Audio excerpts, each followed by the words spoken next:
If it weren't for legal aid, I feel like I would be scrambling around trying to figure out ways for me to get insurance and ways for me to be able to see my doctor. We're not going to have a problem with that again because legal aid fixed it. Legal aid gave me my voice to be able to fight for my son. Because of legal aid assisting with the process, he's got a better quality of life and better chance for the future.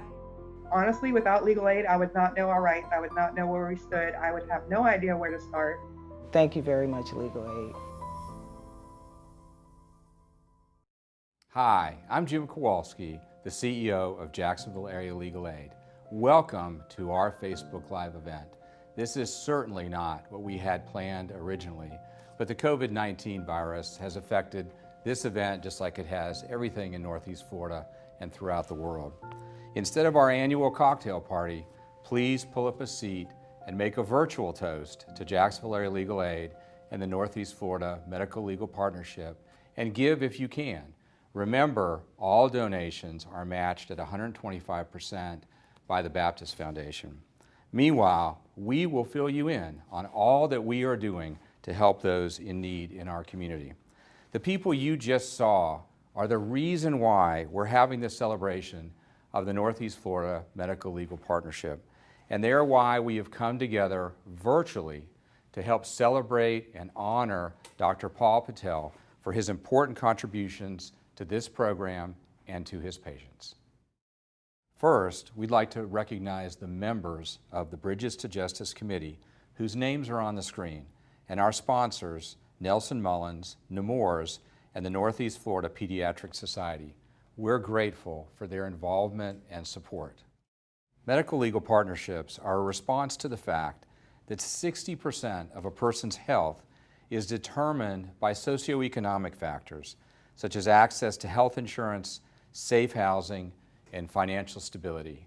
And we know that more now than ever because of what we're all going through. This is why good medical outcomes are oftentimes unachievable without the help of a lawyer. Partnerships between doctors and lawyers, and most particularly between legal aid and healthcare organizations, enable medical providers to refer patients for legal assistance when they spot civil legal problems affecting those social determinants of health. The first medical legal partnership was established at Boston University in 1993. Today, 442 organizations in 48 states operate medical legal partnerships. The Northeast Florida Medical Legal Partnership dates back to 2002, when Dr. Jeffrey Goldhagen collaborated with Jacksonville Area Legal Aid to create a system for referrals from the Duval County Health Department, Jack's Hats, and Sulzbacher Medical Clinic. In 2017, JALA allied with Wolfson Children's Hospital and Nemours Children's Specialty Care, and the NFMLP transitioned to a pediatric-based system. Other partners now include UF Health Specialty Pediatric Clinics and Community Peds Care and the VA Outpatient Clinic. Now, we'd like you to hear from some of the people that we have helped. Marcus graduated from high school and was ready to try to find a job. Because of his disabilities, he's not capable of driving. He tried to use JTA Connection Transportation, which provides rides for people who are disabled, but they refused Marcus. Thank you for calling JTA Paratransit. Yes, I was calling to schedule a ride. The system denied him any type of transportation or any type of aid, so what we had to eventually do is go to legal aid in order to have him set up and have them reevaluate him. Thank you for the bus and everything. I really appreciate it. It got it set up. I can ride it now. He's a lot more happy, and it makes him feel more that he's in control and making decisions independently of us, because now he can make trips and go to appointments and do different things on his own. So it makes him feel really great. Thank you very much, Legal Aid.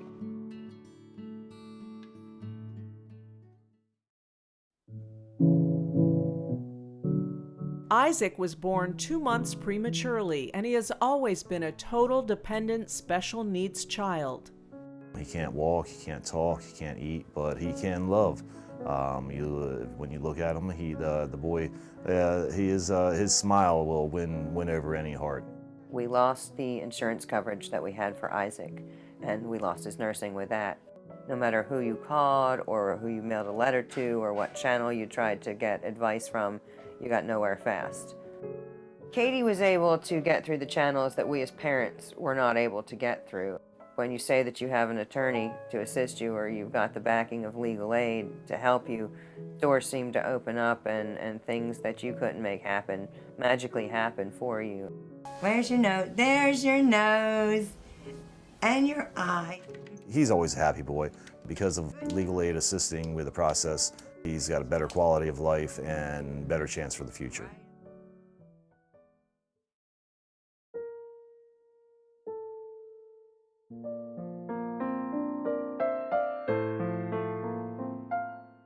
Jack was 3, perfectly fine and healthy, and within 2 days he went from being active and running around to being paralyzed and on a ventilator because of a very, very rare disease called acute flaccid myelitis. What do you want me to change? Okay, I got it, buddy. There you go. Jack's mom wanted him to be able to go to public school, but the county insisted that the family would have to pay for their own nurse, even though legally that is not true.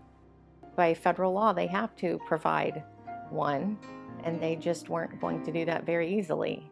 So without Katie and legal aid stepping in to help, Jack would not have been able to go to school. That's incredibly invaluable service that they offer. He had a great teacher and a great nurse, actually, that the county provided. So I think it definitely helped him socially. He can't obviously run and play, but just being around other kids means a lot to him. Throughout his school, we're not going to have a problem with that again because legal aid fixed it.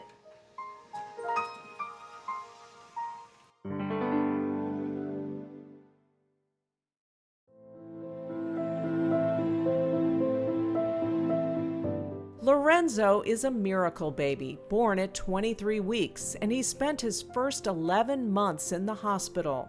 His mother found herself facing custody issues. She never realized legal aid can help with certain family law matters. They appointed an attorney to me that went to court with me and really fought the battle for me. I felt so comfortable to be able to know that I was able to protect me and my son. Legal aid gave me my voice to be able to fight for my son.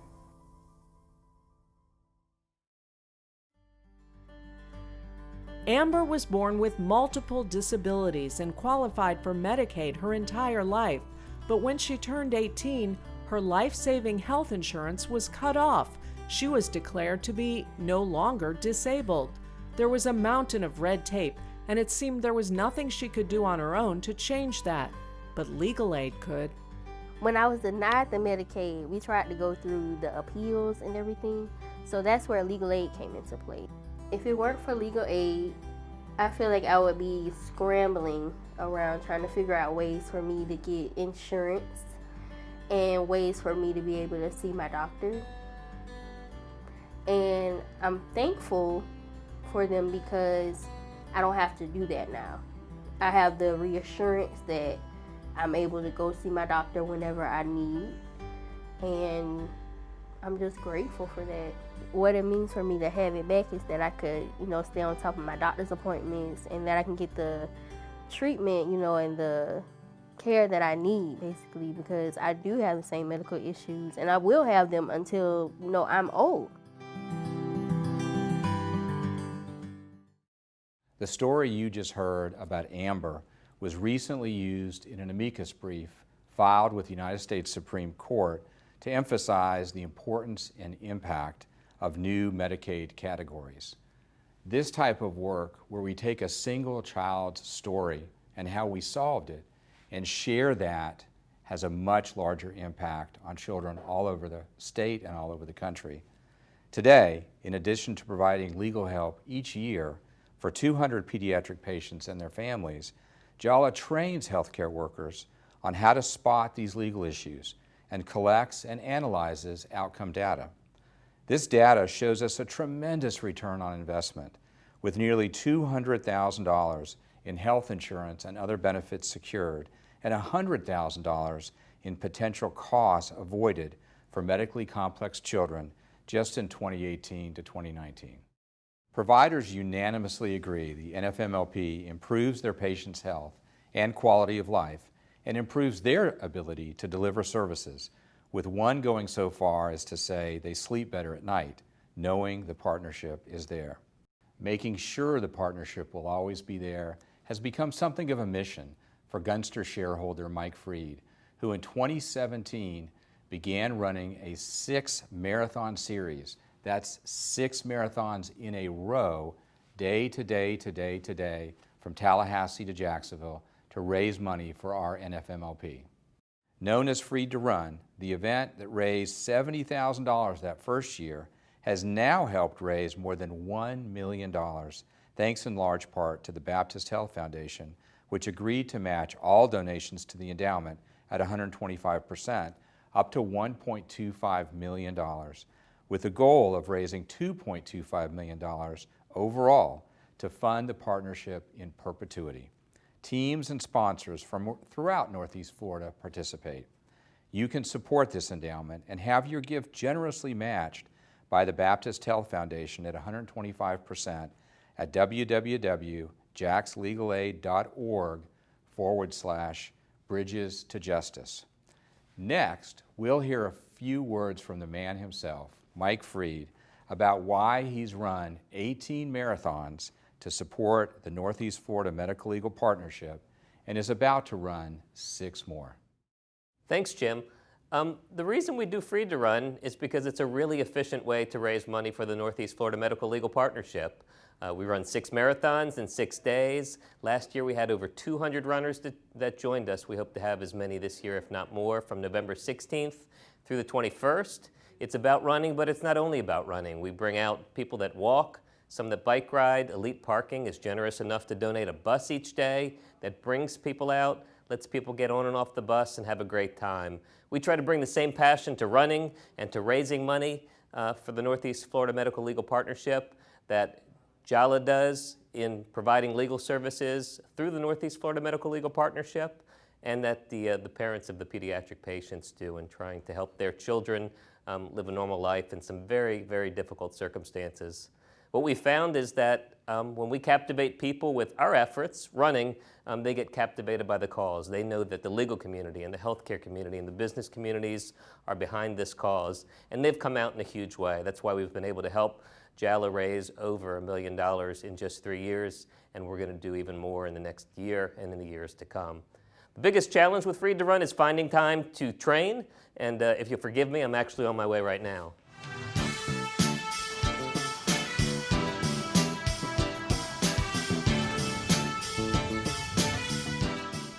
That is the best excuse for not wearing pants with a suit I have ever seen.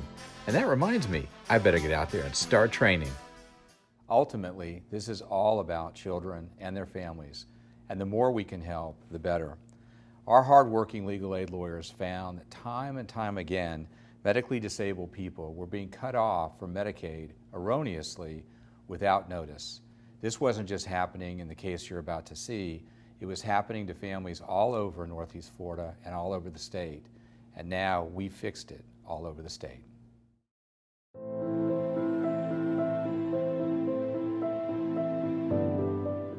Malachi was born premature.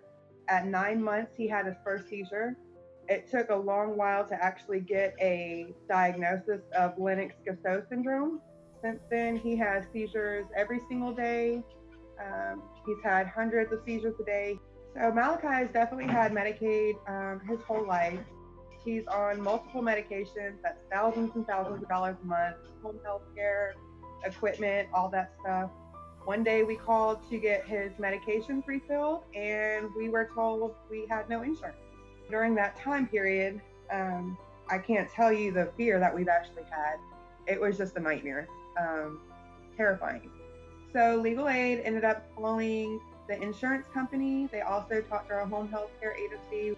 And within, I believe, 3 or 4 days, everything was basically taken care of.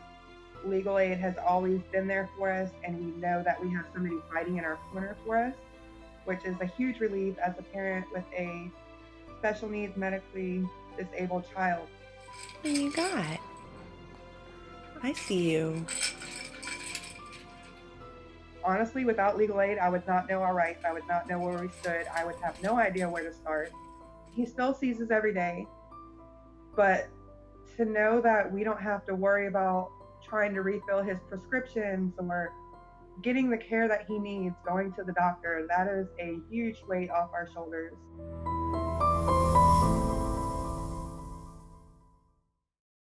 Your donations help families like these access legal help.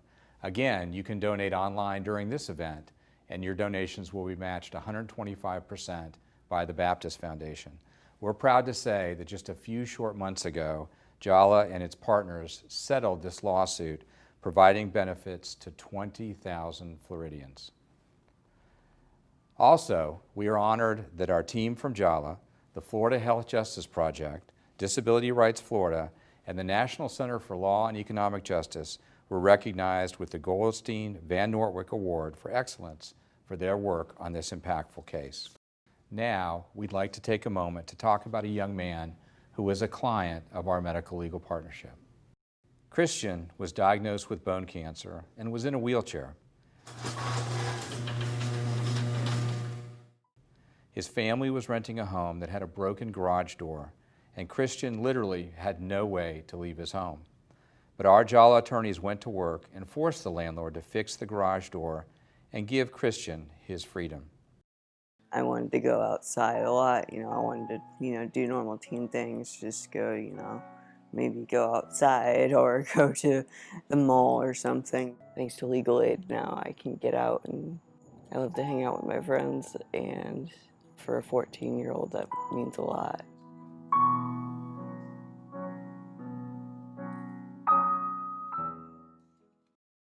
Sadly, Christian passed away in 2018 at the age of 14. Today, we are honoring a doctor who happened to be one of Christian's doctors. Dr. Paul Pitel has done such important work for our community and its children. Before we present the award, we'd like to hear from two doctors who are very close to Dr. Pitel. Here we have Dr. Michael Erhard. I've had the privilege of working with Paul at Nemours over the last 25 years. But I can tell you this much, that I've never seen a stronger advocate for children and families that are going through stressful times than Paul. And I'm telling you, his advocacy is not just here in Jacksonville, it's also within our region, our state, and even at the national level. And the talents that he has in trying to ease a family that's going through a very challenging time, let alone the child who's being treated. I mean, I've seen it, and it's masterful. So I know that this is just some of the things that Paul has accomplished throughout his many years in doing the best that he can to improve the health of children and to get families through a very challenging time where they're struggling with their own emotions and the fear of not even knowing what's going to happen the next day. So once again, thank you. Thank everybody here today that's celebrating Paul. Well deserved. And you know what? How could you not like somebody who actually attended the Woodstock Festival in person? Congratulations, Paul. Well deserved. Thanks, Jim, and good to see you again, Mike. This is such an honor to be able to say a few words about Dr. Paul Pitel, who's been a dear friend for many, many years, and getting an award, Bridges to Justice Award, is a wonderful honor. Dr. Pitel has a wonderful personality and understanding about the award, knowing that it is getting people together from the legal community and the healthcare institution community and physicians to provide better health for children and well-being for children is very apropos that Paul wins this award. Paul's been with us for 30 years. He's been a great friend. I've been very fortunate to work with him during his tenure here at Nemours. He's been on numerous committees and boards, both here at Nemours, at Wolfson Children's Hospital, and on the state level and nationally, and is truly a child advocate. And Paul's just been a great inspiration to so many people, and I couldn't think of a better person to receive this award.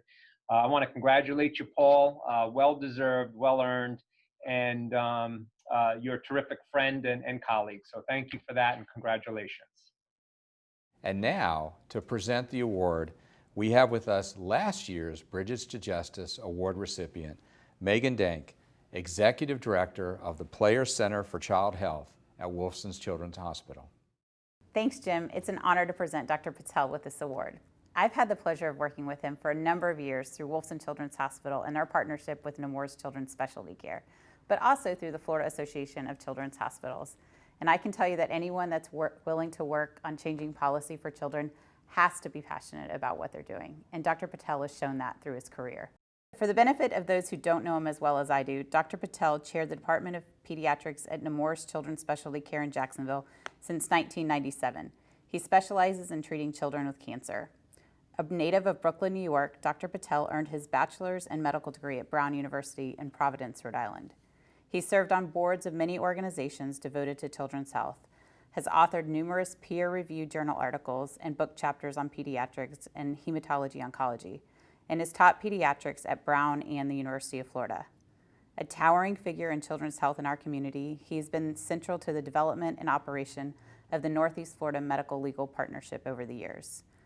Dr. Pitel is passionate about creating structures that take care of kids, and that's exactly what the NFMLP does. It provides a system to help doctors ensure their patients' needs are met in all aspects of their lives, and they have the best quality of life possible. So it's quite fitting for him to receive this award. As a coincidence, one of Dr. Pitel's 3 sons, Stephen, is a staff attorney with JALA and the director of the Northeast Florida Medical Legal Partnership. He's here with me today to help present this award to his father. Thank you, Megan.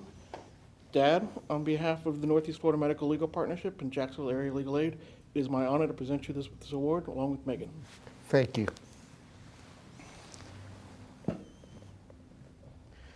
I really appreciate this honor, but more importantly, I really appreciate what JALA and the Northeast Florida Medical Legal Partnership have contributed to our community. I really want to thank everybody from JALA, Jim Kowalski, Katie DeBrere, who was the initial lead person, Jeff Goldhagen, everybody from Wolfson who's made such huge contributions, Dr. Jerry Bridgham, Michael Aubin, Megan Dank, and also those from Nemours, including Dr. Michael Earhart and Dr. Gary Josephson. So I've known about medical legal partnerships for a long time. In the 1990s, I actually called the people at Boston University to find out what they had started.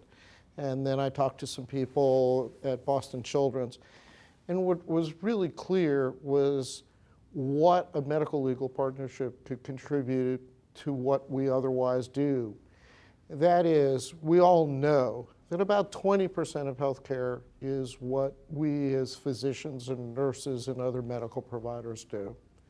About 30% of it's genetic, about 30 to 40% of it is behavior, and the rest of it, 20% or so, is social determinants of health. What we are very bad at without medical legal assistance is trying to deal with some of those kinds of problems that are really impactful to our patients and their families.